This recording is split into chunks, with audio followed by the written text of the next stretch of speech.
kemarin kan sempat disampaikan bahwa ada pertanyaan-pertanyaan yang memang tidak perlu kita respon karena waktu kita terbatas.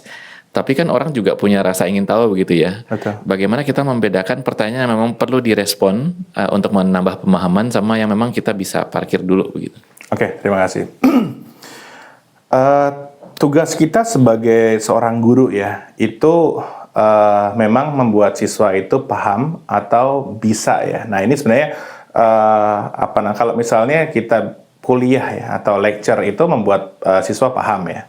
Tapi kalau misalnya di pelajaran di Sokan School ya, dan yang untuk kita bisa lulus SSW dan sebagainya itu tidak bisa demikian. Nah, kenapa ya? Karena kita punya time constraint ya, jadi kita punya batasan waktu ya. Jadi bahwa anak-anak ini harus bisa N4 dalam 2 bulan atau 3 bulan, dan SSW dalam 2 bulan sampai dengan 4 bulan. Nah, disitulah makanya kita perlu membedakan antara bisa dan tahu ya. Nah, bisa dan tahu. Nah, antara bisa dan tahu. Nah, ini juga akan menentukan bagaimana trik pengajaran kita untuk membuat siswa ini tahu atau siswa ini bisa gitu ya. Nah, kali ini dalam Sokan School adalah membuat siswa bisa. Nah, ketika kita sudah sepakat nih, kita ingin membuat siswa ini dapat atau bisa berbicara, bercakap-cakap, mendengarkan dengan dalam bahasa Jepang, makanya trik-trik yang akan kita pakai sedikit berbeda, yaitu kita kembali lagi ke piramida ini. Piramida ini sangat penting ya, sehingga para sensei saya harapkan bisa menghafalkan ini dulu gitu ya. Jadi kalau kita bicara linguistik dengan membaca piramida ini sudah termaktub semuanya, walaupun detail-detailnya pasti ada ya. Nah, jadi dari bawah ini ada fonetik, suara bergabung jadi kata, kata bergabung jadi kalimat, kalimat bergabung jadi cerita, narasi, dan budaya. Di situ saya masukkan dalam sebuah wacana di sini. Ya. Nah, semuanya itu mengandung arti ya. Pada akhirnya tujuannya adalah kita itu menciptakan arti. Jadi manusia ini hidup menciptakan arti ya gitu ya. Nah itu dengan cara tadi ya kita merangkai suara-suara, kata, kalimat, dan cerita. Oke. Nah semakin kita naik ke atas ya, semakin kita ingin membuat siswa ini bisa di level yang makin lama makin ke atas. Jadi misalnya dalam wacana ini kan ada teori, misalnya ada komunikasi nih, komunikasi. Nah, komunikasi ini contohnya misalnya adalah bagaimana kita bisa menyampaikan maksud kita kepada lawan bicara kita dengan tepat ya. Nah, sehingga lawan bicara kita ini satu bisa tahu, yang kedua bisa take action. Kalau misalnya leadership ya, itu adalah gaya komunikasi yang membuat lawan bicara kita itu bisa melakukan apa yang kita inginkan misalnya gitu ya. Nah, sesuai dengan yang kita instruksikan misalnya. Nah, ini adalah masuk dalam komunikasi. Nah, oke, ketika kita ingin bisa berkomunikasi ala Jepang gitu ya. Nah, kita akan akan bahas di level wacana ini ya. Kita bisa menjelaskan. Nah, contohnya misalnya saya kasih satu cerita ya.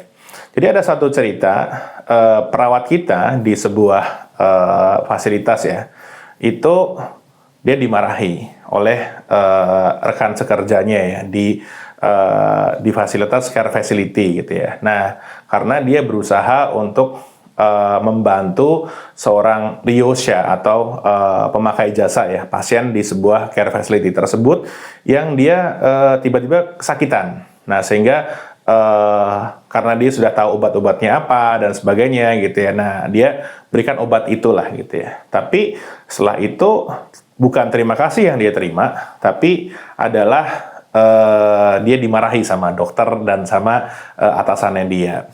Nah, dia bingung kenapa gitu ya. Nah, ketika seperti ini ya, bagaimana kita ini bisa istilahnya nanti sebenarnya apa sih yang kita harus lakukan di sana ya ketika misalnya menghadapi pasien yang kejang-kejang misalnya gitu ya. Nah, di Jepang ada yang namanya Horenso kan, Hokoku, Renraku, Sodang gitu ya. Nah, jadi Hokoku itu kan melaporkan, Renraku itu kita menghubungi ya. Nah, terus kemudian Sodang itu berkonsultasi gitu ya. Artinya ketika melihat sesuatu yang harus pertama kali kita lakukan ini adalah kita berkoordinasi dulu gitu.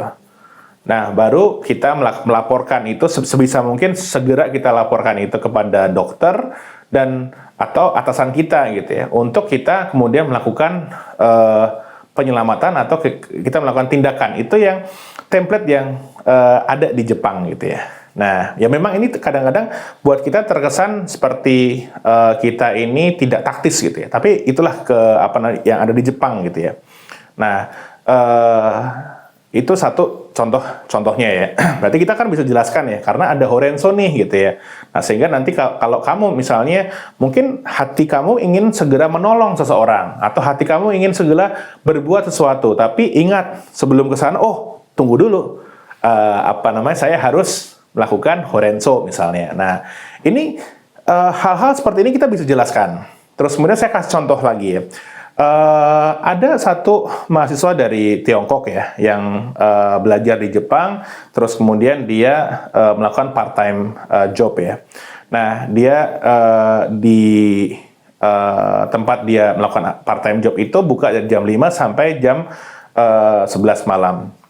Nah, pas jam 9 sampai jam 10 suatu hari tidak ada customer, tidak ada tamu ya. Terus akhirnya si mahasiswa dari Tiongkok ini membuka buku pelajaran dia. Tahu-tahu dia dimarahi sama store manajernya gitu ya. Kenapa kamu baca buku? Bingung si mahasiswa dari Tiongkok inilah, kan nggak ada siapa-siapa gitu. Apa salahnya saya menggunakan waktu itu, toh nggak ada yang salah gitu ya. Nah, tapi akhirnya dia tetap dongkol ya. Sampai kemudian dia kembali ke universitas, dia tanya kepada gurunya. Nah, ya pada saat itu penjelasan dari gurunya adalah di Jepang itu ketika kita melakukan part-time job ya, atau kita melakukan pekerjaan, itu kan disampaikan bahwa per jamnya berapa. Jadi sehingga waktu kita itu dibeli per detik, per menit, per jam ya. Nah, sehingga dari situ kita tidak diperkenankan untuk melakukan kegiatan yang lain karena jam kita, waktu kita sudah dibeli oleh orang itu gitu ya. Nah, sehingga ya apa yang harus kita lakukan? Ya kita satu bisa berpura-pura membersihkan, atau kita ya bersihkan lagi, walaupun kadang-kadang menurut kita itu tidak ada artinya ya. Contohnya seperti ini, kita bisa menjelaskan ya. Jadi kita bisa menjelaskan sehingga oh iya kok kayak gitu ya gitu ya. Nah, ini di level wacana. Nah, tapi ini juga sebenarnya kurang ya. Nah, ini harus ada misalnya nanti ketika Anda jadi guru, nah kita kasih studi kasus gitu ya. Nah, terus kemudian kita bikin studi kasusnya yang hampir sama misalnya gitu ya. Nah, ini contohnya supaya nanti kita ayo kita role play dan sebagainya, ini triknya ya gitu. Nah, ini makin ke atas kita makin bisa menjelaskan. Tapi ketika kita makin ke bawah gitu ya, kita udah nggak bisa ngapa-ngapain lagi. Sehingga pada akhirnya kenapa ya misalnya Yomimas ya. Yomimas kan membaca ya, Yomimas. Nah, Yomimas ya, Yomu ya.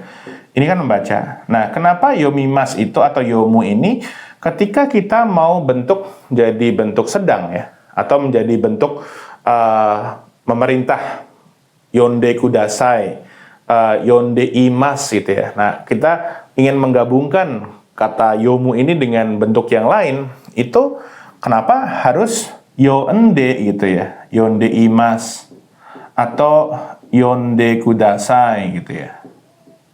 Nah, padahal kalau kita diberikan kata yang lain, kaku misalnya.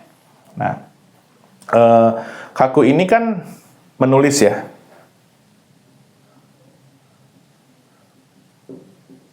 Nah, kaku ya. Mungkin agak sedikit salah nih. Coba nanti bisa diperbaiki, dikoreksi ya. Kaku. Nah, ini kita kalau ingin membuat bentuk sedang menulis ya, itu kan bukan kande imas gitu ya. Tapi kita jadinya kaite imas gitu ya.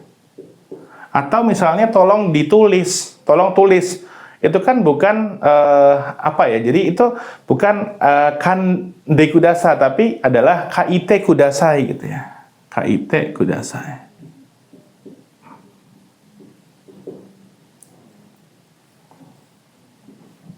Nah, disinilah ada kaku itu bisa menjadi kaite kudasai dan juga bisa menjadi kaite imas. Nah, kenapa ini bisa berbeda gitu ya? Nah, daripada kita menjelaskan kenapa-kenapanya, ayo kita menyanyi. Nah, kalau saya ada banyak cara lah. Ini salah satunya yang yang saya ajarkan itu, dan saya juga diajarkan demikian, itu nyanyi gitu ya. Kiwaite, giwaide, bimini wa ende, ichiri ate, shiwa shite. Itu lagu yang saya pelajari dari guru saya dulu gitu. Nah, karena sekarang saya sudah bisa mengubah ini di luar kepala gitu ya.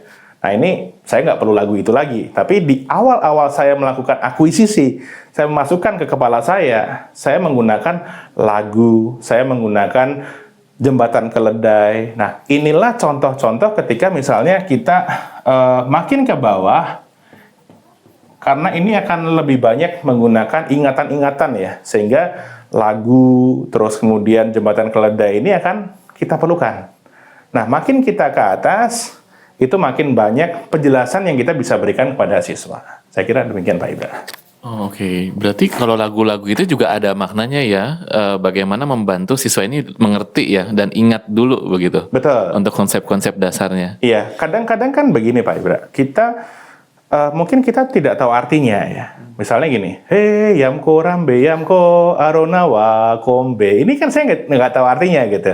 Tapi kita bisa melafalkan itu gitu. Mungkin buat orang Papua itu punya artinya gitu. Tapi apakah kita tahu artinya? Kan tidak tahu artinya juga. Terus kemudian Sari Nande Putri Sari Nande. Nah, mungkin bagi orang di suku bangsa tertentu itu kan ada artinya gitu ya. Tapi kan kita tidak tahu.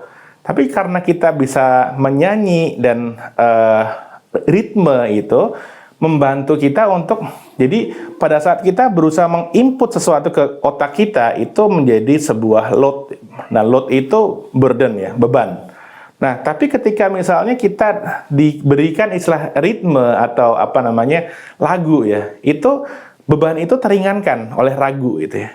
Sehingga misalnya syaman atau dukun-dukun zaman dahulu itu dia banyak mengingat-ingat istilahnya ingatan-ingatan masa lalu itu dalam bentuk narasi-narasi, bentuk puisi yang ada ritmenya gitu ya. Nah, itu seperti itu kira-kira Pak Ibra. Baik. Jadi ini diintegrasikan di lesson plan ya Pak, di RPP. Betul. Ya. Bahwa itu lagu masuk di poin tertentu karena kita ada kosakata baru atau satu konsep baru yang dimasukkan lewat lagu begitu ya. Iya. Nah, misalnya di dalam activity learning gitu ya. Nah, misalnya kan lagu anak-anak mungkin lebih cocok ya kita masukkan dalam activity learning gitu ya, sehingga misalnya ada apa ya, apa namanya, kita Doraemon misalnya gitu ya, konna koto ina dekitara ina. Nah, ini kan kalimat yang kita pakai ini kan adalah kosoado ya. Kosoado itu adalah apa namanya, ini itu ya, apa namanya, ko so a do ya. Kore, sore, are, dore misalnya ini ya. Nah, ini kan ini adalah ini, so dan a ini dalam bahasa Indonesia tetap ini, itu ya. Nah, do ini adalah kalau kita mau bertanya apa namanya, misalnya yang mana gitu ya. Nah, ini kita menggunakan do yang di sini gitu ya. Nah, ini dalam misalnya kita menggunakan lagu Doraemon ya, konna koto ina, kan hanya itu saja, dekitara ina, kalau bisa oke gitu ya. Nah, di situ kita bisa menginput sesuatu yang kita nggak tahu dalam bentuk lagu gitu Pak. Nah, ini jadi salah satu yang bagaimana cara kita menginput tanpa load lah gitu Pak. Baik, itu juga menambah pemahaman ya. Nanti di ujung kita bisa evaluasi juga untuk hari tersebut. Ya, betul. Dia dapat satu kata baru lagi nih lewat lagu gitu. Iya, betul. Iya. Baik. Terima kasih Pak untuk tipsnya. Siap, masih.